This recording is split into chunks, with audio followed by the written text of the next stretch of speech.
Hi, welcome to Bar Cart Bookshelf, a video series about books and the drinks they inspire. My name is Elias, and today we're talking about The Witch Roads by Kate Elliott. The Witch Roads is a fantasy novel. It is the first book in a duology by the same name, to be followed by The Nameless Land, coming soon. More on that in a little bit. It's the story of Ellen, a deputy courier, out in this sort of outer-lying region of this great and prosperous empire, which is connected by the titular witch roads. In this world, there are these sort of mysterious, magical plague phenomenon, the pal and the spore, that cause strange growths and generally bad things when you interact with them. And so we have these ancient and mysterious roads that connect the world from, a previous civilization. We don't quite know why they're there, who built them, in the same way that, for many generations we had Roman roads in Europe that existed long after the administrative power of what we consider the Roman Empire had collapsed. And so it's a world that feels very lived in, with a deep history, and one that is sort of connected to systems of power, even as we're here on the outskirts. We have an imperial heir, sort of third-ish, fourth-ish in line for the throne, who has come to this outer-lying province in order to investigate a phenomenon, and we have discovered that he was not informed.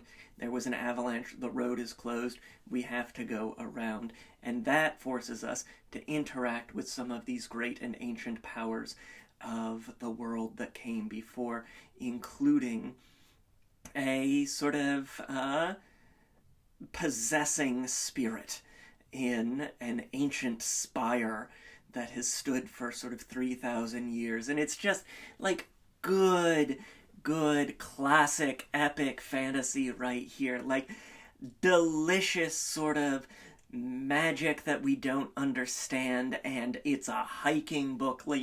Some might say, I might say, that it's the best hiking book since Lord of the Rings.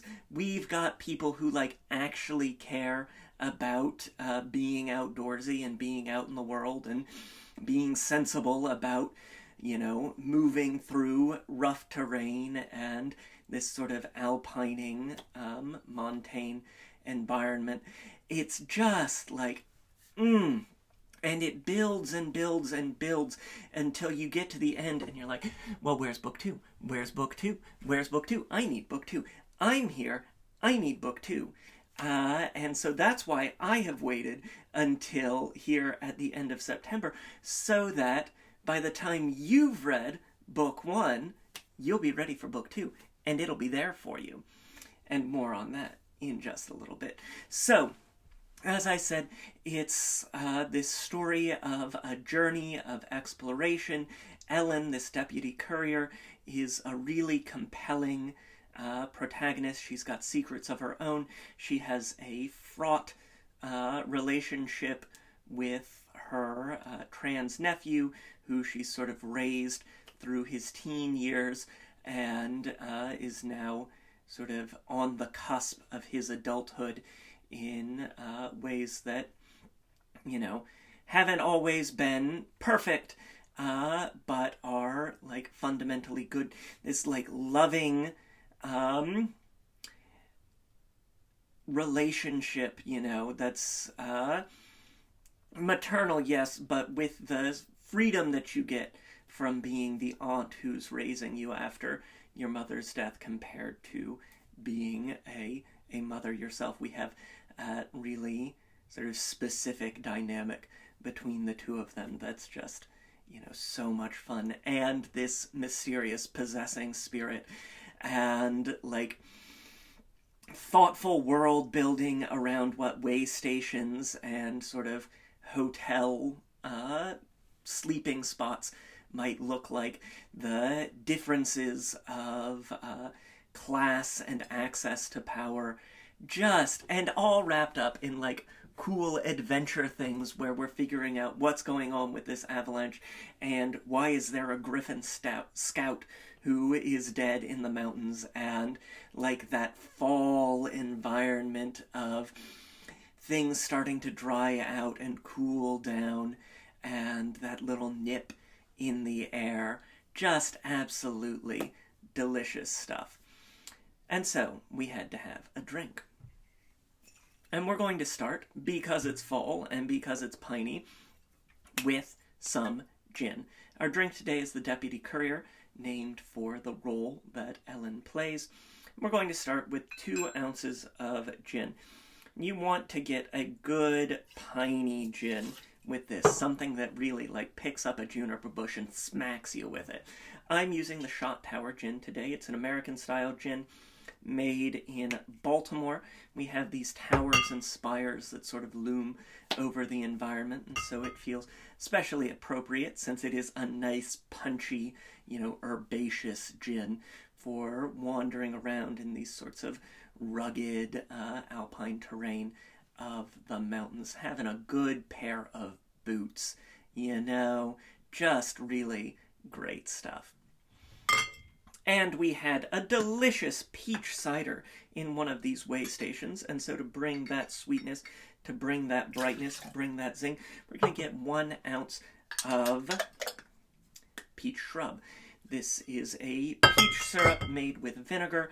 It's going to preserve those peach flavors that we captured in the summer and allow us to enjoy them as the weather's cooling down. So we're mixing peaches and some sugar and some vinegar all together and getting something that's, fruity and sweet, but also zingy and bright and very refreshing.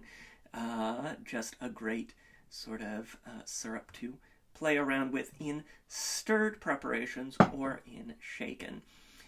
Then, the Pal and the Spore have this sort of rose smell to them, and so we're going to get our rose 2 ways. First with 1, 2, 3, 4, a couple of dashes of Peychaud bitters. I really love these bitters. They pair super great with gins. Sort of anise, rosehip, really sort of licorice quality, and that beautiful pinkish red to them as well. And to that as well, we are going to add 1 bar spoon of rose water. Really kick that rose up to 11 for our Pal and Spore there. Oh yeah, you can smell that potent fragrance.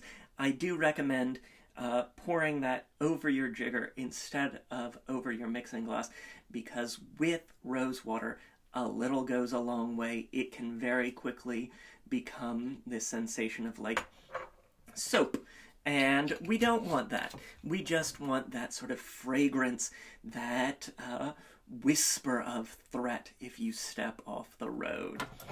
And finally, we will add our ice.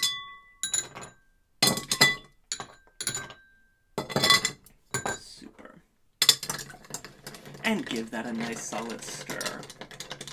And when we stir, we want our liquid and ice to come to a sort of equilibrium. So we'll give that a nice stir for, 15, 20 seconds, just to get it all diluted, all blended together, all nice, frosty, freezy, cold. Fantastic. That is looking good. Get our handy-dandy Joule strainer and strain into a stemmed glass, like so. Perfect. And there you have it. This is the Deputy Courier, inspired by the Witch Roads. Now, as I said, I would be saying more about Book 2, The Nameless Land. I have been fortunate enough to end up with 2 copies of The Witch Roads, and since I pre-ordered Book 2, The Nameless Land, I am giving away a complete set of the duology to people who like this video and comment down below for the next 3 weeks until, October 21st. if you comment on this video, hit that like button, and, subscribe if you haven't already. We really do love new subscribers here, and we love our old subscribers too. You will be entered to win a copy of the complete duology, The Witch Roads and The Nameless Land. I'm so excited to share these with all of you. I am afraid this one is US only. Shipping costs have just become sort of prohibitive for us because of, the unfortunate circumstances. But for those of you here in the US, hit that like button, comment down below, and enter before midnight on Tuesday, October 21st to be entered to win. I'm so excited to share this with all of you, to get a chance to read them back to back. Like, I wish that could have been my reading experience, because I finished book one and I'm like, I need book two, I need book two. That's what you really want in a duology. That's the, two mirrored halves together that really kicks it into high gear. And so, enter our giveaway. Subscribe if you haven't already to stay tuned, because I am certain I'll be talking about Book 2, The Nameless Land, before too long as well. And in the meantime, try the drink. Let me know what you think. Check out our social media, Blue Sky and Instagram, where there is always a written version of today's recipe. Check out my book, Cocktails and Consoles, 75 cocktails and mocktails inspired by the wonderful world of video games, including some road stories like The Last of Us or Kentucky Route Zero. Hit that like button. It makes me so happy when you do. And until next time, cheers.